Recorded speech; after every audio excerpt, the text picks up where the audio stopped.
ಪೂಂಚ್ನಲ್ಲಿ ಪಾಕಿಸ್ತಾನದ ನರಿಬುದ್ಧಿ ಪ್ರದರ್ಶನ ಮತ್ತೊಮ್ಮೆ. ಏನೂ ಮಾಡೋಕ್ಕಾಗದೆ ನಾಗರಿಕರ ಮನೆಗಳನ್ನು ಟಾರ್ಗೆಟ್ ಮಾಡ್ತಾ ಇದೆ. ನಾಗರಿಕರ ಮನೆಗಳನ್ನು ಟಾರ್ಗೆಟ್ ಮಾಡಿ ಅಟ್ಯಾಕ್ ಮಾಡ್ತಾ ಇದೆ. ರಣಹೇಡಿ ಪಾಕಿಸ್ತಾನದ ಮುಂದುವರಿದ ದಾಳಿ, ಅಮಾಯಕ ಜೀವಗಳ ಮೇಲೆ ಭಯಾನಕ ದಾಳಿ.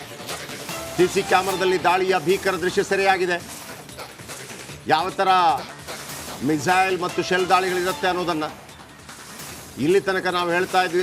ನಾವು ಯಾವತ್ತೂ ಕೂಡ ನಾಗರಿಕರ ಮೇಲೆ ಅಥವಾ ಪಾಕಿಸ್ತಾನಿ ಸೇನಾ ನೆಲೆಗಳ ಮೇಲೆ ದಾಳಿ ಮಾಡಿಲ್ಲ. ಕೇವಲ ನಮ್ಮ ವಿರುದ್ಧ ಯಾರು ಅಟ್ಯಾಕ್ ಮಾಡ್ತಾರೆ ನೋಡಿ, ಈ ಪೂಂಚ್ನಲ್ಲಿ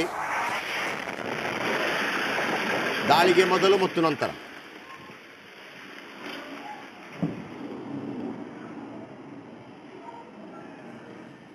ಇದು ಪಾಕಿಸ್ತಾನದಿಂದ ನಡೆದಂಥ ದಾಳಿ. ಮೊನ್ನೆ ಕೂಡ ಪೂಂಚ್ನಲ್ಲಿ ನಾಗರಿಕರ ಮೇಲೆ ದಾಳಿಯಾಗಿ 14 ಮಂದಿ ಮೃತಪಟ್ಟಿತ್ತು. ಮತ್ತೊಂದು ಕಡೆ ಪಾಕಿಸ್ತಾನಕ್ಕೆ ಆಂತರಿಕ ಶತ್ರುಗಳು ಜಾಸ್ತಿ ಆಗ್ತಾ ಇದ್ದಾರೆ. ಬಲೂಚಿಸ್ತಾನ, ಅಲ್ಲಿ ಬಲೂಚ್ ಲಿಬರೇಷನ್ ಆರ್ಮಿ ದೊಡ್ಡ ಮಟ್ಟದಲ್ಲಿ ಕೆಲಸ ಮಾಡ್ತಾ ಇದೆ. ನಾವು ಪ್ರತ್ಯೇಕವಾಗಬೇಕು ಅಂತ ಹೇಳಿ ಅವರಿಗೆ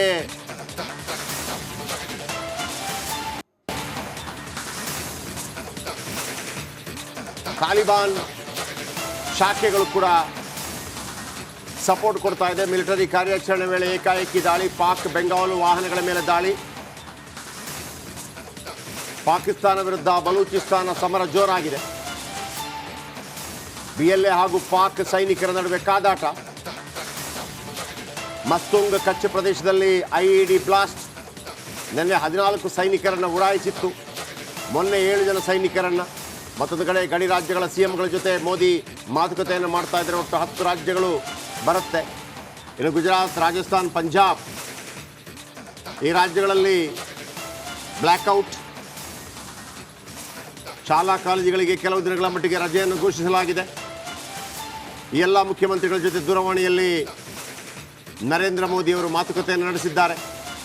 ಮೊನ್ನೆ ಅಷ್ಟೇ ಆ ಎಲ್ಲ ರಾಜ್ಯದ ಮುಖ್ಯಮಂತ್ರಿಗಳ ಜೊತೆ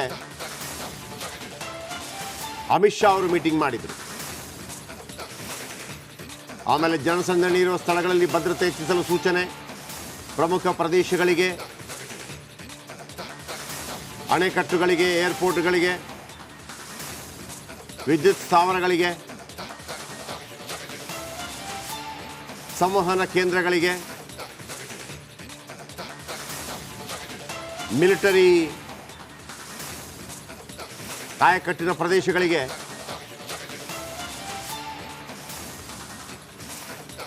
ಗಡಿ ರಾಜ್ಯಗಳ CMಗಳ ಜೊತೆ ಮೋದಿಯವರು ಫೋನ್ ಮುಖಾಂತರ ಮಾತುಕತೆ ನಡೆಸಿದ್ದಾರೆ. ಯಾಕಂದರೆ ಆ ಎಲ್ಲ ನೋಡಿ, ನಮ್ಮದೊಂದು ಕರ್ಮ ನೋಡಿ. ಅದು 10 ರಾಜ್ಯಗಳು ಆ ಪಾಕಿಸ್ತಾನದ ಜೊತೆ ಬೇರೆ ಬೇರೆ ರೀತಿಯಲ್ಲಿ ಗಡಿಯನ್ನು ಹಂಚಿಕೊಂಡಿರುತ್ತೆ. LOC ಅಂತೂ ಇನ್ನೂ ಕೂಡ ನಿಖರವಾಗಿ ನಮ್ಮದು ಯಾವುದು ಗಡಿ, ಅವ್ರದ್ದು ಯಾವುದು ಅಂತಿಲ್ಲ. ಒಂದು ಕಡೆ ಮ್ಯಾಕ್ಮೋಹನ್ ರೇಖೆ ಅಂತಿದೆ, ಇನ್ನೊಂದು ಕಡೆ 1947ರಲ್ಲಿ ಪಾಕಿಸ್ತಾನ ಕಾಶ್ಮೀರವನ್ನು ಆಕ್ರಮಿಸಿದಾಗ ಅಲ್ಲೇ ನಿಂತು ಅದು ನಾವು ವಿಶ್ವಸಂಸ್ಥೆಗೆ ಹೋಗಿ ಮಾಡಿದಂಥ ದೊಡ್ಡ ಎಡವಟ್ಟಿದೆಯಲ್ಲ, ಇಲ್ಲಿ ತನಕ ನಮಗೆ ಅದನ್ನು ಕಾಡ್ತಾ ಇದೆ. ಅವತ್ತೇ ಮುಗಿಬಹುದಾದಂಥ ಆಗಿತ್ತು.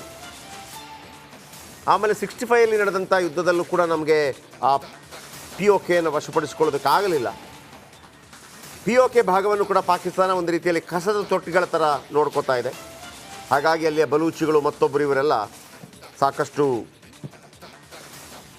ಕೋಪೋದ್ರಿಕ್ತರಾಗಿದ್ದಾರೆ.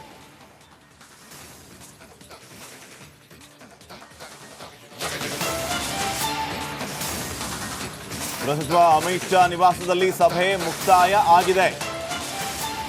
ಅಜಿತ್ ದೋವಲ್ ರಾಷ್ಟ್ರೀಯ ಭದ್ರತಾ ಸಲಹೆಗಾರರ ಜೊತೆಗೆ ನಡೆದಂತಹ ಸಭೆ ಮುಕ್ತಾಯ ಆಗಿದೆ. ಈ ಸಭೆಯಲ್ಲಿ BSF, CISF DGಗಳು, ಗುಪ್ತಚರ ಇಲಾಖೆ ಅಧಿಕಾರಿಗಳು ಭಾಗಿಯಾಗಿದ್ದರು. ಗೃಹ ಸಚಿವ ಅಮಿತ್ ಶಾ ಅವರು ಇವರೆಲ್ಲರ ಜೊತೆಗೆ ಇಂಟ್ರಾಕ್ಟ್ ಮಾಡಿದ್ದಾರೆ. ಸದ್ಯಕ್ಕಿನ ಪರಿಸ್ಥಿತಿ, ಮುಂದಕ್ಕಿನ ಪರಿಸ್ಥಿತಿ ಇತ್ಯಾದಿ ವಿಚಾರಗಳ ಬಗ್ಗೆ ಮಾಹಿತಿ ಕಲೆ ಹಾಕುವಂತಹ ಕೆಲಸ, ಮುಂದಿನ ನಡೆ ಕ್ರಮಗಳ ಬಗ್ಗೆ ಚರ್ಚೆ ಆಗಿರೋದು ಬಹಳ ಮಹತ್ವವನ್ನು ಪಡೆದುಕೊಳ್ಳುತ್ತೆ. ಈ ಸಂದರ್ಭದಲ್ಲಿ ಈ ರೀತಿಯ ಸಭೆಗಳು BSF, CISF DGಗಳು ಇವರೆಲ್ಲರ ಜೊತೆಗೆ ಮತ್ತು ಮುಖ್ಯವಾಗಿ ಗುಪ್ತಚರ ಇಲಾಖೆ ಮುಖ್ಯಸ್ಥರು ಇವರ ಜೊತೆಗೆ ಕೇಂದ್ರ ಗೃಹ ಸಚಿವ ಅಮಿತ್ ಶಾ ಅವರು ಸಭೆಯನ್ನು ನಡೆಸಿದ್ದಾರೆ. ಆ ಸಭೆ ಈಗ ಮುಕ್ತಾಯ ಆಗಿದೆ.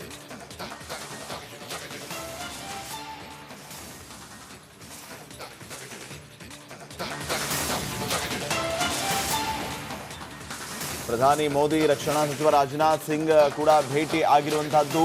ಆಪರೇಷನ್ ಸಿಂಧೂರ್ ಬಗ್ಗೆ ಪ್ರಧಾನಿಗೆ ರಾಜನಾಥ್ ಸಿಂಗ್ ಅವರು ಮಾಹಿತಿಯನ್ನ ನೀಡಿದ್ದಾರೆ.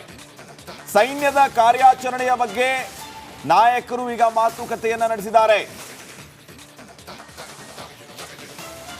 ಆಪರೇಷನ್ ಸಿಂಧೂರ್ ಬಗ್ಗೆ ಪ್ರಧಾನಿಗೆ ಮಾಹಿತಿಯನ್ನ ನೀಡಿರೋದು. ಸದ್ಯಕ್ಕೆ ಏನೇನಾಗಿದೆ ಎತ್ತ ಸೈನ್ಯದ ಸಾಮರ್ಥ್ಯ, ಪರಿಸ್ಥಿತಿ, ಸಂಗ್ರಹ, ಶಸ್ತ್ರಾಸ್ತ್ರಗಳದ್ದು ಇತ್ಯಾದಿ ಇತ್ಯಾದಿ ವಿಚಾರಗಳ ಬಗ್ಗೆ ರಕ್ಷಣಾ ಸಚಿವರು ಪ್ರಧಾನಿ ಮೋದಿ ಅವರಿಗೆ ಮಾಹಿತಿಯನ್ನ ನೀಡಿದ್ದಾರೆ. ಪ್ರಧಾನಿ ಮೋದಿ ಅವರನ್ನ ಭೇಟಿಯಾದ ರಕ್ಷಣಾ ಸಚಿವ ರಾಜನಾಥ್ ಸಿಂಗ್ ಸದ್ಯದ ಪರಿಸ್ಥಿತಿ, ಆಪರೇಷನ್ ಸಿಂಧೂರ ಈ ಎಲ್ಲ ವಿಚಾರಗಳ ಬಗ್ಗೆ ಮಾಹಿತಿಯನ್ನ ನೀಡಿದ್ದಾರೆ. ತಾವು ಗಮನಿಸ್ತಾ ಇದ್ದೀರಿ, ಈಗಾಗಲೇ ಸೇನಾ ಮುಖ್ಯಸ್ಥರುಗಳು ಎಲ್ಲರೂ ಸೇರಿ ರಾಜನಾಥ್ ಸಿಂಗ್ ಅವರಿಗೆ ಮಾಹಿತಿಯನ್ನ ನೀಡಿದರು. ರಾಜನಾಥ್ ಸಿಂಗ್ ಅವರು ಪ್ರಧಾನಿ ಮೋದಿ ಅವರಿಗೆ ಎಲ್ಲ ವಿಷಯಗಳನ್ನು ತಲುಪಿಸುವಂತಹ ಕೆಲಸವನ್ನ ಮಾಡಿದ್ದಾರೆ.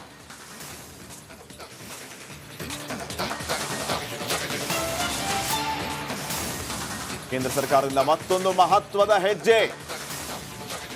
ಟೆರಿಟೋರಿಯಲ್ ಆರ್ಮಿಯ ಅಧಿಕಾರಿಗಳಿಗೆ ಕರೆಯನ್ನ ಮಾಡಿದ್ದಾರೆ. ಸೈನ್ಯದ ಮುಖ್ಯಸ್ಥರಿಗೆ ಕರೆಸಿಕೊಳ್ಳುವ ಅಧಿಕಾರ ಇರುವ ಹಿನ್ನೆಲೆ ಸೈನ್ಯದ ಬಲ ಹೆಚ್ಚಿಸುವ ನಿಟ್ಟಿನಲ್ಲಿ ಕೇಂದ್ರದ ಮಹತ್ವದ ನಡೆ. ಭಾರತೀಯ ಸೈನಿಕರ ಸಂಖ್ಯೆಯನ್ನು ಹೆಚ್ಚು ಮಾಡೋದಕ್ಕೆ ಇದು ಸಹಕಾರಿಯಾಗುತ್ತೆ. ಕೇಂದ್ರ ಸರ್ಕಾರ ಈ ಮಹತ್ವದ ಹೆಜ್ಜೆಯನ್ನ ಇರಿಸಿದೆ. ಟೆರಿಟೋರಿಯಲ್ ಆರ್ಮಿಯ ಅಧಿಕಾರಿಗಳು, ಆರ್ಮಿಯ ಅಧಿಕಾರಿಗಳು ಬಹಳ ಜನ ಇದ್ದಾರೆ. ಇವರು ಪೂರ್ಣ ಪ್ರಮಾಣದಲ್ಲಿ ಆರ್ಮಿಯಲ್ಲಿ ತೊಡಗಿರೋದಿಲ್ಲ, ಬೇರೆ ಬೇರೆ ಮಾಧ್ಯಮಗಳ ಮೂಲಕ ಕೆಲಸ ಮಾಡ್ತಿರ್ತಾರೆ. ರಾಜಕಾರಣಿಗಳಾಗಿರ್ತಾರೆ, ಸಚಿವರಾಗಿರ್ತಾರೆ. ಅನುರಾಗ್ ಸಿಂಗ್ ಠಾಕೂರ್ ಟೆರಿಟೋರಿಯಲ್ ಆರ್ಮಿ ಅಧಿಕಾರಿ, ಮಹೇಂದ್ರ ಸಿಂಗ್ ಧೋನಿ ಅವರು ಕೂಡ ಅಧಿಕಾರಿ, ಒಂದು ಗೌರವ ಅದೆಲ್ಲ. ಸೊ ಈಗ ಆ ಟೆರಿಟೋರಿಯಲ್ ಆರ್ಮಿಯ ಅಧಿಕಾರಿಗಳು ಯಾರಿದ್ದಾರೆ ಅವರನ್ನ ಕರೆಸಿಕೊಳ್ಳುವಂತ ಕೆಲಸ ಆಗ್ತಾ ಇದೆ. ಅಗತ್ಯವಿದ್ದರೆ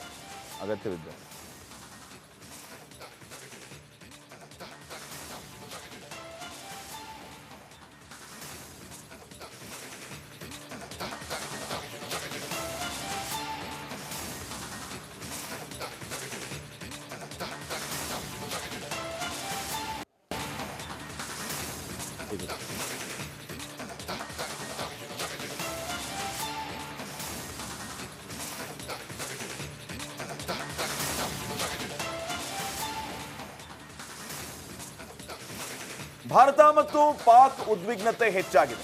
ತಡರಾತ್ರಿ ನಡೆಸಿದಂತಹ ಪಾಕ್ ದಾಳಿಗೆ ಭಾರತ ತಕ್ಕ ಪ್ರತ್ಯುತ್ತರವನ್ನ ನೀಡಿದೆ. ಭಾರತದ ಹೊಡೆತದಿಂದ ಶತ್ರು